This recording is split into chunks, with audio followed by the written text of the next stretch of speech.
I think this is a useful picture. So that's Vannevar Bush in the middle, and then Loomis on the one side.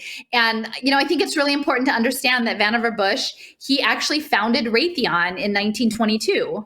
So that's pretty important because the directed energy weapons and the frequency weapons, both Lockheed and Raytheon, are really, I think, central to what is unfolding. So, clearly they're all having a really good chuckle there, planning out the future. All right, we can keep going.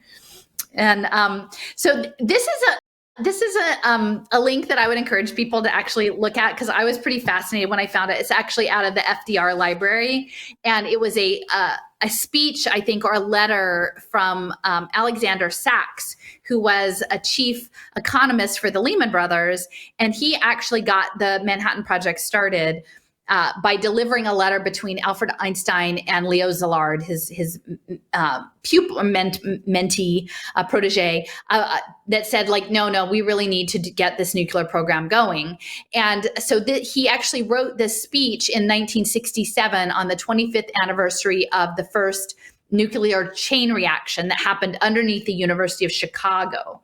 Now, it's important to notice that I was not aware that the University of Chicago was actually, I think there was an earlier one with Stephen Douglas, and it burned in the fire or something happened to it, and then they redid it.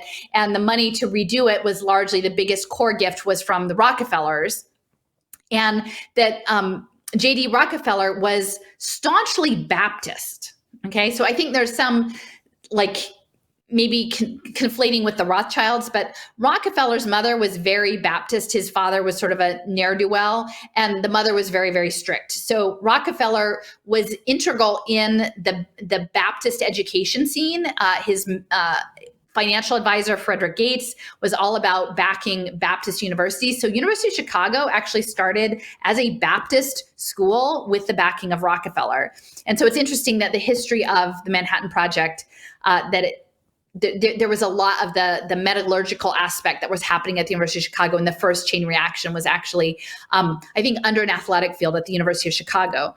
But the title of the paper was talking about the atomic energy program and the atomic project's complex origination and ensuing scientification of the United States. So I'm just going to say that again. This is 1967. Atomic projects, complex origination, and ensuing scientification of United States. The three-phase progression of history transformative mutation in relations, government, and society to creative science for national security and progress. All right. And so they're talking about progress in mutations in science, that there is this thing of, like, I call it human plus.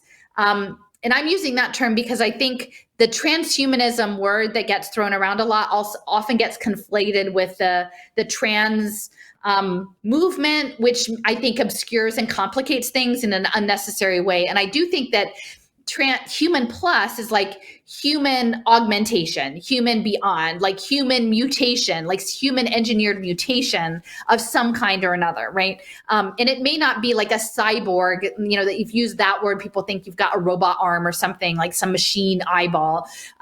That human plus is like, literally, it could just be nanotechnology, right? It could be some sort of synthetic genomic change that's happened. But the scientification is really central to the Human Brain Project, the synthesis and the sublimation of the social sciences into the primary scientific program. And they call that integration, but really it's to erase the human part and make it all about science under the guise of peace and unity.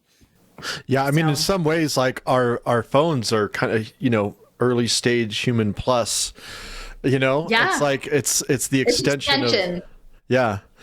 And it's hard to talk about these things too, because there's the language, like you said, like the language is used intentionally to have like double meanings, and it'll have, a word will mean something to one group and something else to another group.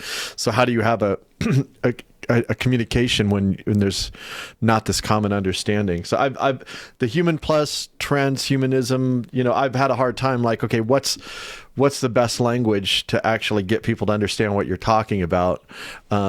he's human plus to me sounds like a little weird too. Like, but I guess it's just until people actually hear it. How you're conditioned. That's why I'm trying to break out. I'm telling my own story, Jason. People don't have to listen to my story, but like I can tell you why I'm saying what I'm saying. Like, this is the reason behind it, because I think that human plus, like, I remember actually trying to have a conversation with my young adult child at some point early on in this process after I found out about the moonshot paper and talking about cyborgs and just seeing like the blood drain out of their face.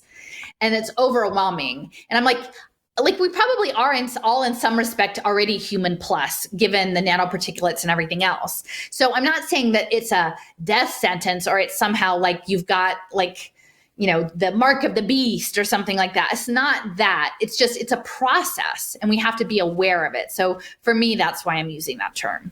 So yeah, Alexander Sachs was working with Stolman, and then this is part of his letter. But he's sending it to, I believe this is Roosevelt. This is at the beginning. And he's talking about, setting up the Manhattan Project, that there were 3 reasons that they wanted it. One was a new source of energy. Okay, so the energies, the liberation from such chain reaction of new radioactive elements so that tons rather than grams of radium could be made available in the medical field. So they wanted it for human plus, right? Medical stuff. And then the eventual probability of a bomb. So those were the things. And then at the end, it says that the practical importance of this work for power, healing, and national defense. But quote unquote, healing was always a centerpiece in all of this. And so healing really means mutation, like the frequency mutations to the cells, because they're trying to get that, like humans to jump to that next level. But it's not necessarily a jump that's being informed. To the general public, at least. And then, so this is Vannevar Bush's presentation in 1945. And I believe, I'm trying to remember when Roosevelt died, if he died in August, if this is to Roosevelt or Truman. It's right at the cusp of the transition. It said that Roosevelt requested Vannevar Bush weigh in on science in the post-World War II era. Okay. And it's important to know that Vannevar Bush was working in the national defense science space, and that pretty much he was just a direct report to Roosevelt. Like, there was no intermediary between the two of them. They just spoke to each other. And that Roosevelt said they wanted recommendations about essentially what to do with all of this defense research after the war was over. And so number 2 in this, and it goes on for quite a while, but this is an important speech, Science, the Endless Frontier. And again, I'm always talking about this within the context of empire, right? Colonization, manifest destiny, that the metaverse is the next empire. And so the framing of this as the endless frontier and the idea of our bodies being colonized by nanobiotechnology, I think is really apt in this, in the context of his choice of title. Number 2, it says, with particular reference to the war of science against disease, what can be done now to organize a program for continuing in the future the work which has been done in medicine and related sciences. So again, they're already planning an ongoing war against disease. Like, that's their framing, that there is going to be a war against disease, and we're going to keep on with that. And that is part of the endless frontier. So that is the manifest destiny of the war against disease, is almost like a war against death, right? Or a war against natural life. I mean, they don't come right out and say it that way, and most people would just take it at face value that you want to help people. But we know that these are people who are fundamentally looking at like life extension. And then as we move into the 60s and 70s in the space age, life extension merges into sort of interplanetary space existence, which I think in many respects people are looking at, imagining that form of life form that can do interplanetary space travel isn't something that's hooked into a physical body, because our physical bodies are just not made to do that.